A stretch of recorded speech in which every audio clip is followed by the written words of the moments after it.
Podcast भी आपने शुरू किया, तो आपने कबीर अफरीदी साहब का भी इंटरव्यू लिया, जो कि मैं उनको पहले से इसलिए जानता हूँ, इस तरह से जानता हूँ कि उन्होंने जो है वो काफ़ी पाकिस्तान के नॉर्थ को भी काफ़ी ज़्यादा प्रमोट किया। हमारा जो पॉडकास्ट का मेन जो एम है वो ये है कि ऐसे लोगों को हम सामने लाएं जो वाकई में जो हमारे लिए मोटिवेशन है, हुँ, जो हमारा मोटिवेशन है, हम उनको बताना चाहते हैं कि नॉट ओनली द सिंगर्स और नॉट ओनली द एक्टर्स, ज़रूरी नहीं है कि आप उन्हीं को फिर सामने लाते हो तो वही आपके पास एक कंटेंट है। ऐसे बहुत सारे लोग हैं जिनको आना चाहिए आगे।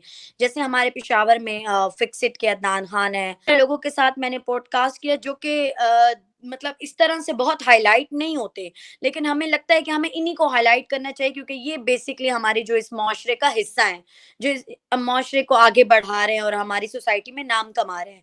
कबीर अफरीदी इन्हीं में से एक थे। जब मुझे पता चला उनका हमारी टीम को, तो उन्होंने उनसे कॉन्टैक्ट किया, क्योंकि रियाज़ अहमद अफरीदी के खुद भी कॉन्टैक्ट है, उन्हीं के ज़रिए हमारी उनसे बात हुई, पॉडकास्ट हुआ, अच्छा लगा उनके साथ बात करके।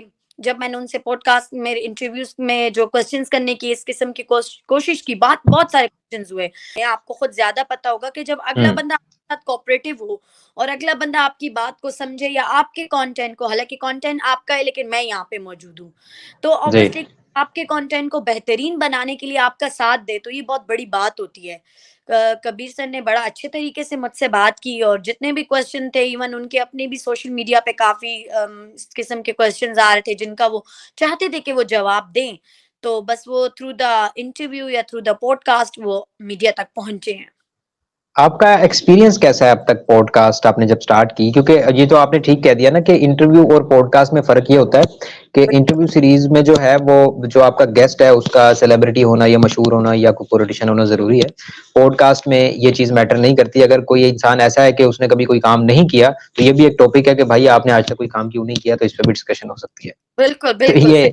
ठीक है, ये एक प्लेटफ़ॉर्म है। और आप अगर उन लोगों के लिए जिनको, हाँ, मैं समझता हूँ कि कुछ लोगों को सामने लाना बहुत ज़रूरी होता है, जिनकी माशरे में कुछ हिडन खिदमात ऐसी होती हैं जिसको सामने लाना ज़रूरी है। ठीक है, ये मैं आपका माइंडसेट समझ गया हूँ। ये बताएँ कि अब तक का एक्सपीरियंस कैसा है? पॉडकास्ट आपको कैसा लगता है? करने में कैसा है? क्या किस तरह का एक्सपीरियंस है? अच्छा एक्सपीरियंस है काफ़ी, मेरे लिए एक न्यू था क्योंकि अब तक तो हम ये चीज़ें यूट्यूब पे या दूसरों को करते हुए देखते थे। लेकिन जब इंसान खुद आता है तो इसमें ज़्यादा मैं ये कहती हूँ कि इतना मेरा हाथ नहीं जितना हमारी टीम का हाथ होता है।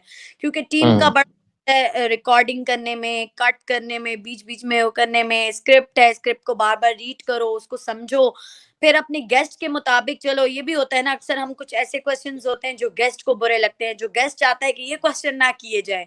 ये इन बारे हुँ, में बात ना की जाए और हर बात को करने से पहले ये सोचा जाता है कि मैं ये बात कर रहा हूँ, तो मेरे सामने वाले बंदे को ये बात बुरी तो नहीं लगेगी, मैंने इसको गलत हुँ। तरीके से तो नहीं कर दिया।